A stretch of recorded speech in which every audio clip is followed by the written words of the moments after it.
3, 2, and 1. And it's now open.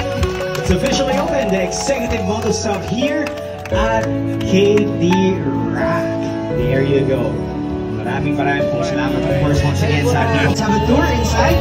We are reminding everyone, yung kasya lang po kasi medyo baka mag-crowded tayo sa loob ng ating pong executive moto stop. And a while ago, I actually did a little peek inside, and there's a lot of things that you can actually check.